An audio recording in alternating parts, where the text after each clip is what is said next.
So sometimes, and Megan's home with Debbie this morning, but if she were here, she would tell you that once in a while, every once in a while, I can be a little oblivious. And what? Yeah, I know. Every once in a while, I sometimes have to admit she's right. See, I might not notice things like a new haircut or a new dress. And the other day she said, "Do you like this dress?" And I said, "Yeah, I've always liked that dress." She goes, "Well, I just got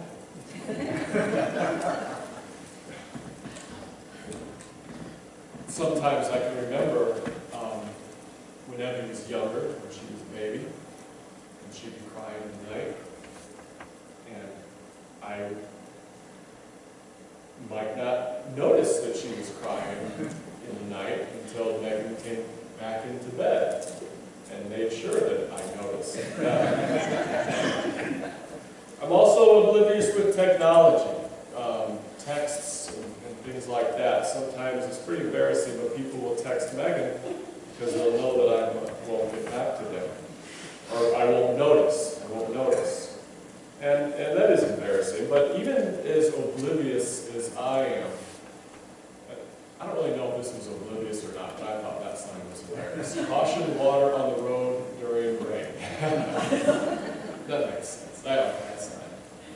But I'm going to deflect here for a second because my children are way more oblivious than I am. And they are way more oblivious. The amount of dirty dishes that they will walk by,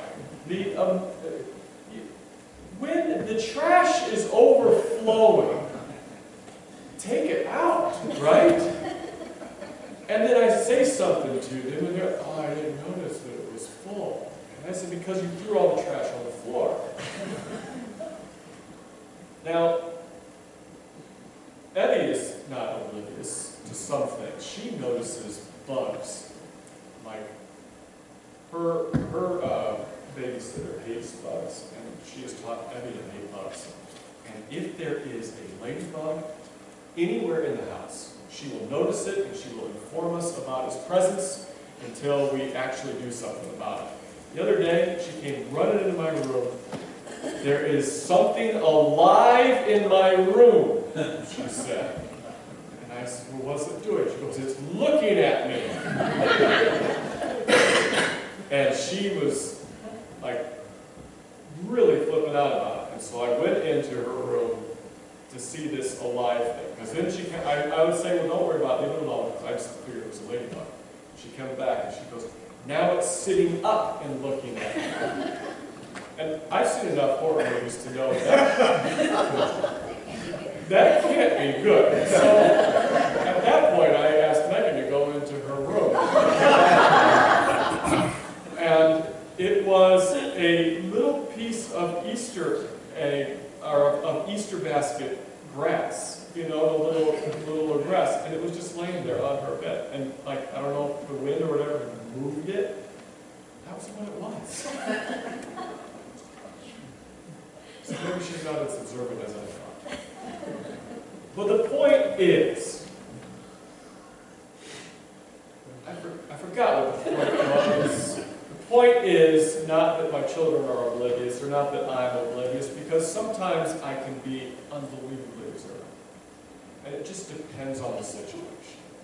If we're listening to a song in the car, on the radio, and there's a guitar line that I like, or something like that, I'll tell Megan, I say, "Did you hear that guitar line?" And she goes, "No." Or if we're watching football, and I'll see something, you know, the safety come up, you know, 5 yards or something, I'll be like, "They're going to do a safety blitz." And those are the kind of things that I notice. Those are the kind of things that I am very observant of. And I think that it's kind of important. I think that it's because those are the things that I think are important. I don't think that some things are important, and so I'm oblivious, and other things you really notice. And I think that that's true with most people. We are completely oblivious to some things, but we're absolutely tuned out to others. And so this brings us back to our lesson for today. After Jesus was crucified, we had two disciples that were walking down the road to a village called Emmaus. And we don't know a lot about these two men, but apparently they were not one of the 12, but they were followers of Jesus. And they know what happened. They even know what happened with the women and what the women said on Easter morning. They had been with the disciples, but now they're traveling home to Emmaus. That brings us to our gospel reading. This is from Luke chapter 24, verses 13 through 16. It says, "Now that same day, two of them were going to a village called Emmaus, about 7 miles from Jerusalem. They were talking with each other about everything that had happened. And as they talked and discussed things with each other, Jesus himself came up and walked along with them. But they were kept from recognizing him." Now, for someone like me, who is not very observant, that is not being very observant. They were not just normal, everyday folks walking down the road. These were followers of Jesus. They knew exactly what happened. And it could be assumed that they had heard him speak and listened to him teach many times. Yet they were oblivious. They didn't recognize him at all. But I don't think it was entirely their fault. This passage just said they were kept from recognizing him. That was the plan. But the fact also remains that they were distracted. Their minds were elsewhere. They had just witnessed this horrible event, and they were convinced that Jesus had come to redeem Israel. They had thought that he had come to save them from the Roman tyranny. And yet they saw him crucified. They saw him die. They saw the sadness and the hopelessness and the fear of the other disciples. So I think it is safe to say that they were a little distracted. Now, on the weekdays, I'm a 4th grade teacher. And as a 4th grade teacher, I always try to have my students break things down into smaller, easy to understand parts. And reading comprehension is this huge topic that sometimes can make kids and parents overwhelmed. And so I try to help them. I give them 3 questions. And these 3 questions work for everything, a novel, a short story, anything. And it's, how does the character feel at the beginning of the story? And how does he feel at the end of the story? And what caused this change? And I tell parents that the best way to help their kids understand what they read is to talk about the book together. And then they often tell me, well, I don't want to have to read the same book they're reading, to ask them questions about it. I said, well, you don't need to read the same book. All you got to do is ask those 3 questions, because they work for everything. I could probably go on and on and on about how I teach reading comprehension, but I can already see your eyes starting to glaze over, and I don't want you to become oblivious to what I'm saying. But the point is that I often view stories from that perspective. I often, whenever I see a movie or whenever I hear a story, I always think about those 3 questions, because it's such a habit for me. So my first question, how did characters feel at the beginning of the story? Well, we already mentioned how they felt. How these 2 people walking down the road felt. We already mentioned why they felt that way. The idea that Jesus was coming to save them was very real, and they were confused about what he was trying to save them from. As we said, people thought that he was coming to save them from the Romans or the persecution of other religious leaders. People thought that he would come in and overthrow the rulers that were suppressing them. And that's the reason they welcomed him like they did on Palm Sunday. And that's when that didn't happen. That's why Judas became impatient and dissatisfied. And that led to his betrayal. So the question is, how did they feel at the beginning of the story? I think we can say they were sad. They were disappointed. They had the highest hopes, and then it all just came crashing down. And all their hopes were lost. And then, in another twist of this story, Jesus himself acts oblivious. He asks them what is wrong. And they're just as astonished. They can't believe that he doesn't know what is wrong. How in the world is it possible that this stranger along this road doesn't know what just happened? He must have been living under a rock. Maybe he was new to the area. Because anyone who was from here would know exactly what just happened. In this age of social media, Facebooks and Twitters, it would be like not knowing what, I'm trying to think of something relevant here, what Kim Kardashian named her new baby or something, right? Didn't they just... I'm oblivious to that. But the point is, you can't imagine not knowing what had just happened. That's how blown away these two travelers were. The scripture goes on in verse 17 to say, Jesus asked them, "What are you discussing together as you walk along?" And they stood, their faces downcast. One of them, named Cleopas, asked him, "Are you the only one visiting Jerusalem who does not know the things that have happened there in these days?" "What things?" he asked. "About Jesus of Nazareth," they replied. "He was a prophet, powerful in word and deed before God and all the people. The chief priests and our rulers handed him over to be sentenced to death, and they crucified him. But we had hoped that he was the one who was going to redeem Israel. And what is more, it is the third day since all this took place.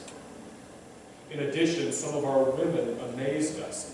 They went to the tomb early this morning. They didn't find his body. They came and told us they had seen a vision of angels who said he was alive. Then some of our companions went to the tomb and found it just as the woman had said.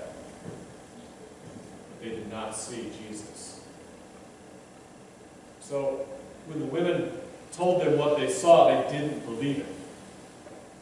The disciples said they were amazed at what the women said, but it doesn't sound like they believed it. They did not go out looking for Jesus. Instead, they decided to stay together and wait. Wait for Jesus to come to them. The disciples in this story simply left Jerusalem for the safety and the comfort of Emmaus. Telling the story of the resurrection didn't cause the disciples to have faith. Instead, they were just astonished. Then, even when some of their companions went to the tomb and they verified that the body was gone, they were still unsure. What were they supposed to think? What were they supposed to do? Could they believe? Which is what we were talking about with the kids up here. And all those details answer my fourth grade comprehension question pretty well. We have a really good idea of how these people felt, how these two main characters felt, and we have a really good idea of why they felt that way. And I think Jesus understood too. He asked them questions, and he listened to their answers. He had a good understanding of what was going on in their minds. I think that he really tried to understand their point of view. But at this point, I think Jesus had kind of figured it out. He understood their sadness. He understood their hopelessness. But it was time for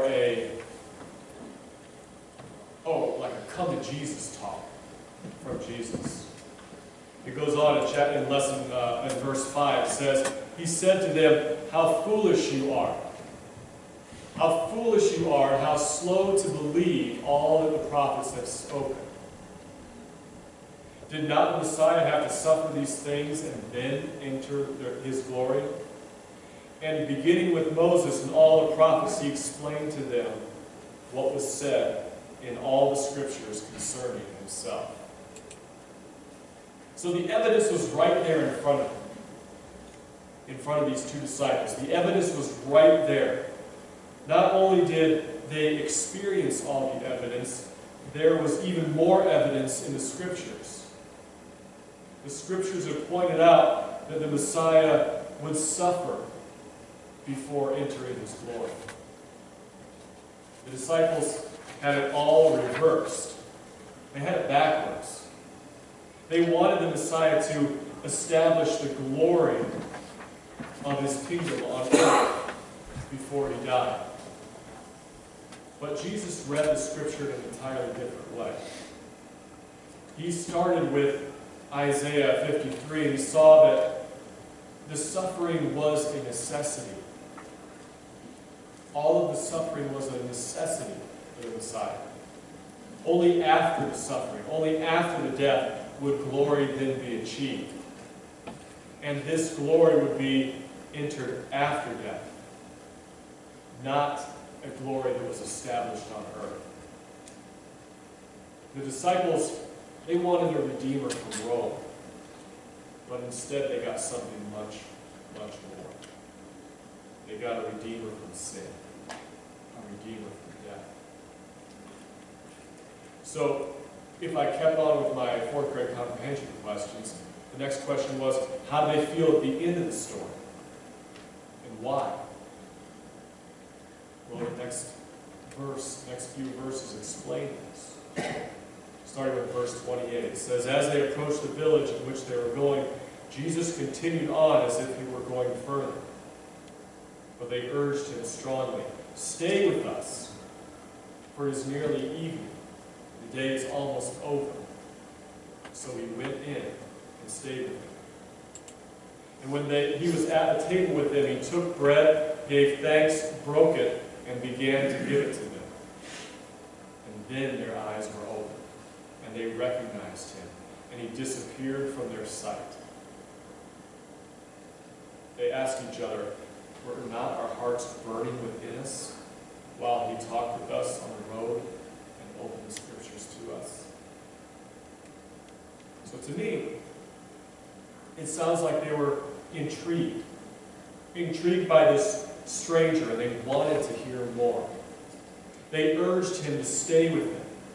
They invited him into their home to share a meal. But Jesus acted as the host, and he broke the bread, and he distributed it to these two men, just as he had done with his disciples at the Last Supper. He said a prayer of thanks over the bread, and the way he did it must have caught their attention. They focused then on him. Just as they were able, just as we are able to focus on things that are important to us. And that obliviousness just started to melt away. It would be like suddenly recognizing your wife's new haircut.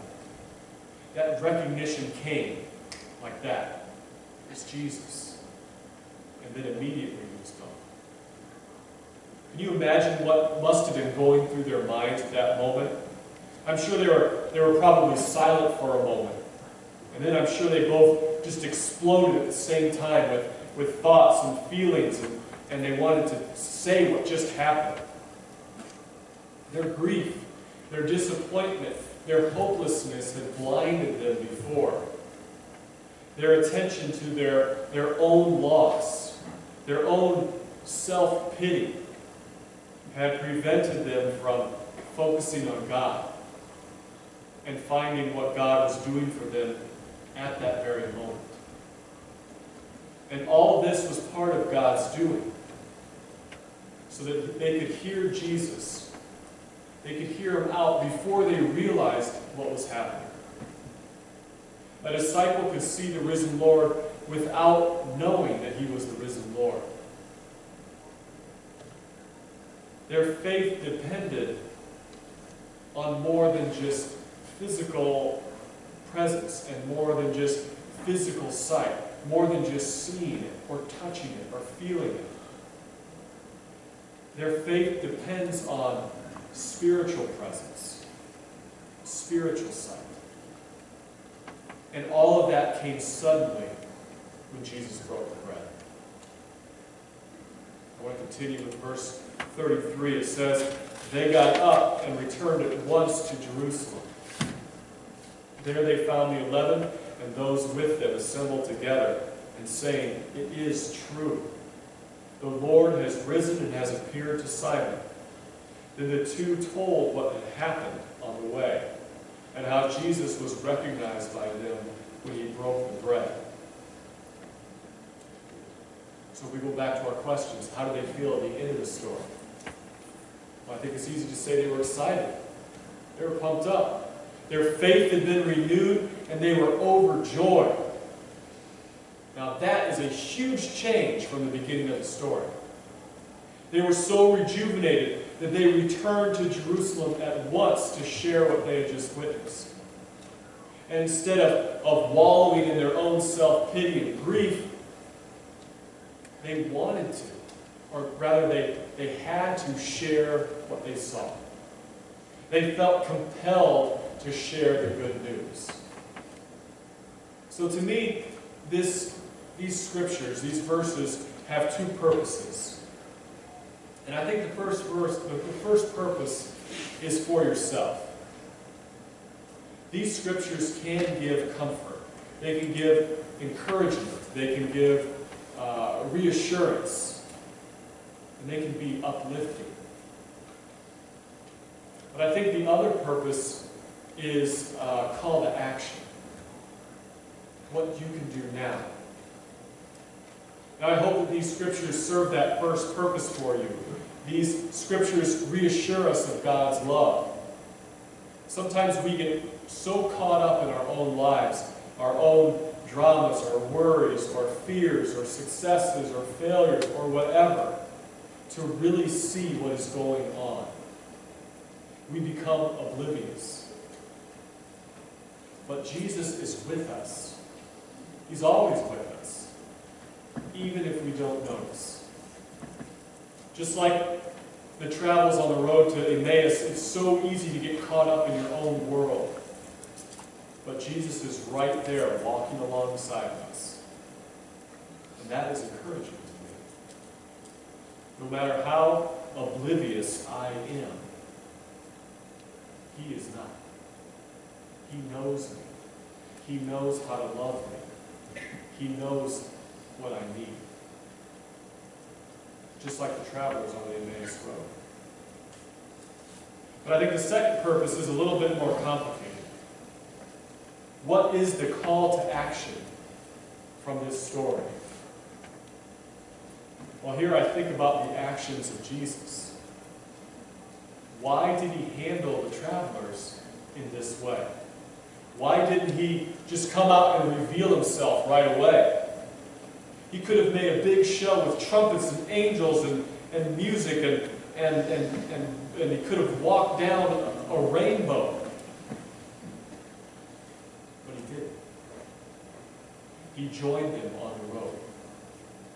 He walked with them. He talked with them. He went to where they were. He asked them questions. He noticed that they were sad. He asked them why. think most importantly of all, he listened. He listened. Remember, the scripture said, Jesus drew himself near and walked with them. Now, we all know that our role as Christians is to share the good news and tell others about Jesus. But sometimes we do it in an ineffective way. In fact, there are words now that just send shudders down people's spines when they hear the word evangelist. They cringe. They instantly shut down. What if we follow the example of Jesus? He could have easily told the two travelers, "Hello, it's me. I'm here. Quit feeling sorry for yourself. Quit feeling disappointed. I'm back." He walked with them. And that's what we can do. Walk with others. Talk with others. Find out their point of view, just like Jesus did. Listen. Jesus listened. We can listen. Share the good news. Jesus will reveal himself, just like he revealed himself to those two travelers on the Emmaus Road. Jesus is not oblivious. And we can make a difference in the lives of others. One or two travelers at a time. Amen. And now let's stand and sing our closing hymn.